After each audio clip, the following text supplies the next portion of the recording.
Olá, queridos irmãos e irmãs. Eu sou Pedro, seu catequista aqui das redes, e hoje nós vamos conversar sobre um ponto muito importante da nossa fé. Nós vamos entender pelas dicas. O nome dela significa conjunto de livros, e ela realmente o é, já que dentro dela há 73 livros compilados em dois grandes capítulos, Antigo e Novo Testamento. Já dá para saber de quem a gente está falando? Acertou quem respondeu. A Bíblia, ou então as Sagradas Escrituras. Nós vamos usar aqui ela para um momento que a gente vai entender. Nós vamos também citar alguns parágrafos do Catecismo da Igreja Católica. Vamos ver mapas.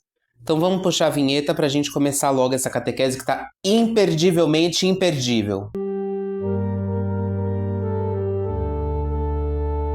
A gente não sabe quando exatamente a Bíblia foi escrita e quanto tempo levou para ela ser escrita.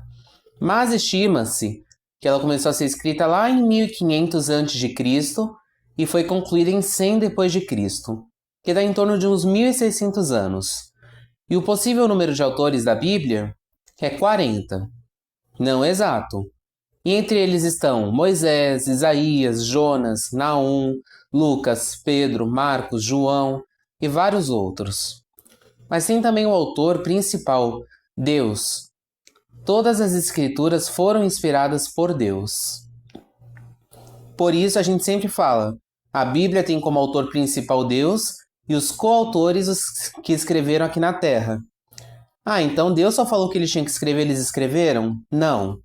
Deus revelou os fatos e eles escreveram com as próprias palavras.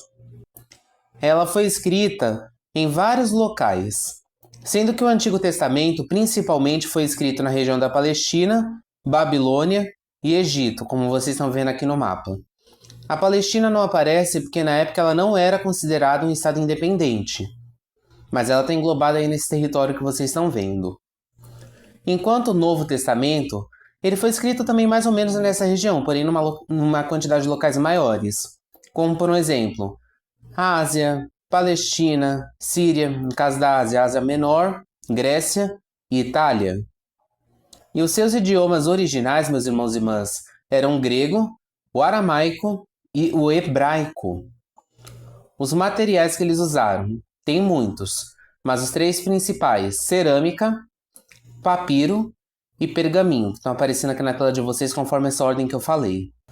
A divisão da Bíblia, a gente tem, sim, os grupos do Antigo e Novo Testamento, só que dentro desses grupos há também o que eu chamo de subgrupos, sendo do Antigo Testamento Pentateuco, históricos, sapienciais e proféticos, enquanto no Novo Testamento os Evangelhos, as Cartas Paulinas, Cartas Apostólicas e o Apocalipse.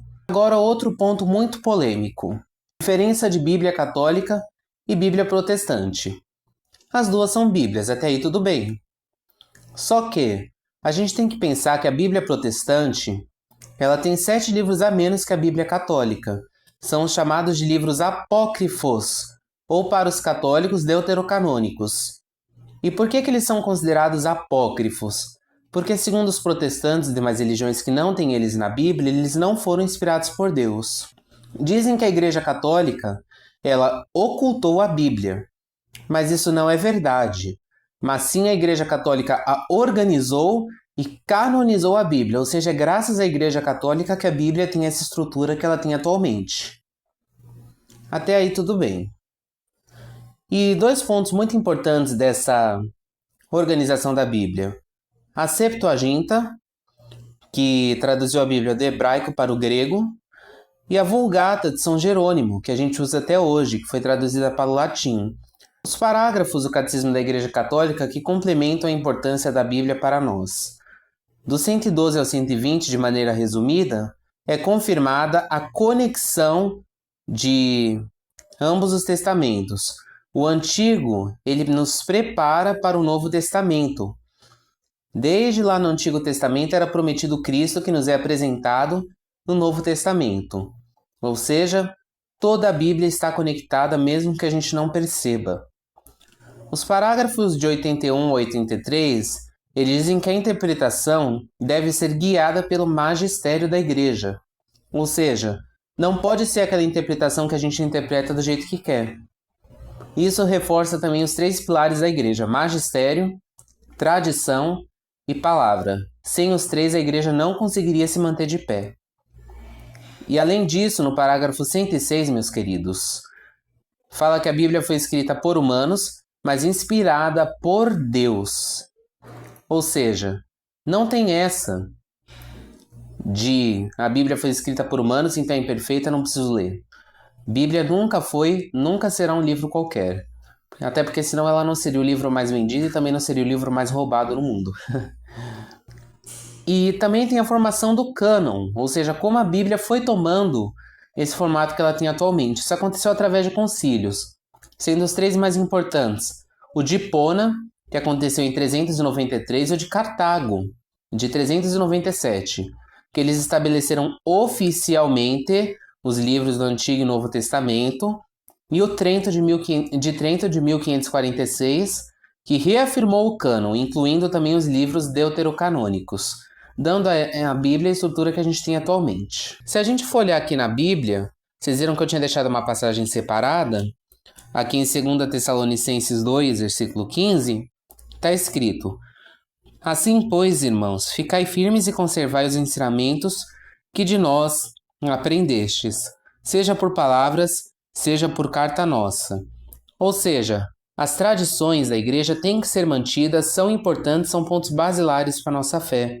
Porque do contrário, ela não teria sustento. Nossa fé seria uma fé, digamos assim, sem nexo. Não teria a profundidade que tem.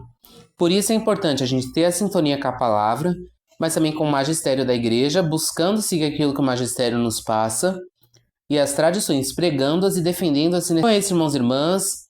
Essa foi uma catequese, digamos, bem resumida. Espero que tenha ajudado vocês a entenderem, tirar as dúvidas. Deixe seu like, inscreva-se, divulgue, comente bastante, sugira. Lembrando que estamos próximos dos 400 inscritos. Vamos juntos atingir essa marca. Abraço, queridos. Até o próximo vídeo.